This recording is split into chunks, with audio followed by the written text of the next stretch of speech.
되어야 한다고 주장을 했는데요.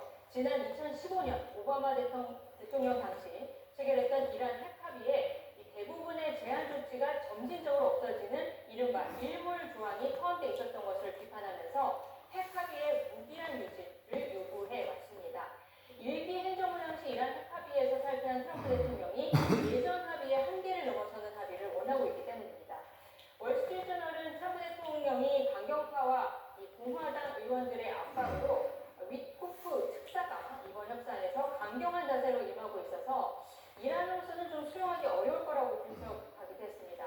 JDBS 미국 부통령은 지난해 6월 미국의 이란 핵시설 타격 이후에 이란이 핵무기 개발을 다시 추진하는 시도를 해왔다는 증거가 있다면서 협상에 나선 이란을 압박하기도 했는데요. 벤스 부통령의 말도 들어보시죠.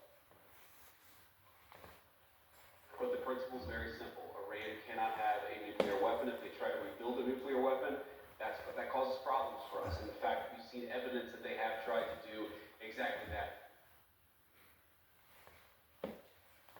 벤스 부통령은 또 트럼프 대통령은 이란 핵 문제를 외교적으로 해결하기를 원한다면서도 물론 다른 선택지들도 있다고 다시 강조했습니다. 트럼프 대통령은 지난 19일 이란에 열흘에서 15일 정도의 시한이 있다고 통보를 하고 중동 지역의 2003년 이라크전 이후 최대의 군사력을 배치하며 긴장을 고조시켜 왔습니다. 다음 주 협상을 재개하기로 했기 때문에 당장 이번 주 군사적 충돌 위험은 피하게 된 것으로 보이는데요. 미 재무부는 제네바 핵 협상이 진행되는 오늘 이란의 이슬람 혁명 수비대 등 이란과 연계된 외국 테러 조직의 테러 자금을 조달한다는 스위스 은행에 대한 제재를 추진한다고 밝히기도 했습니다. 지금까지 워싱턴에서 전해드렸습니다. 힐러리 클린턴 전 국무장관이 성착취범인 앱스타인과의 연루 의혹을 조사받기 위해 출석했습니다. 힐러리는 정치적 쇼라며 관계를 부인하고 있고요. 미국 민주당은 정작 조사받아야 할 사람은 트럼프 대통령이라고 맞받아쳤습니다. 신웅진 기자입니다. 힐러리 전 국무장관을 태운 차량이 뉴욕주 체퍼과 공연예술센터에 도착했습니다. 이곳에서 진행되는 미 하원 감독위원회의 제프리 앱스타인 비공개 조사에 나온 것입니다. 애초 힐러리는 출석 요청을 거부했지만 의회 모독 혐의로 고발될 위기에 처하자 소환에 응했습니다. The American people have a lot of questions.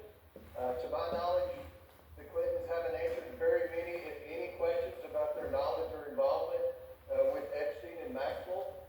Again, no one's accusing at this moment the Clintons of any wrongdoing. 힐러리는 소셜미디어에 앱스타인을 만난 기억이 없고 그의 비행기를 타거나 섬 또는 집을 방문한 적도 없다며 이번 조사는 정치적 의도에서 비롯된 것이라고 반발했습니다. 남편인 빌 클린턴 전 대통령은 이튿날인 27일 출석합니다. 민주당도 정치 공작이라고 비난하며 앱스타인 파일에 클린턴보다 더 많이 등장하는 트럼프 대통령이야말로 조사 대상이라고 반격했습니다. So let's get President Trump in front of our committee to answer the questions that are being asked across this country from survivors, from those who've been brutally attacked and raped, sometimes as children. Let's release the file. 최근 미 법무부가 공개한 앱스타인 문건에는 클린턴 전 대통령이 앱스타인과 태국, 포르투갈 등을 여행한 기록에다 여성들과 함께 찍힌 사진이 나왔습니다.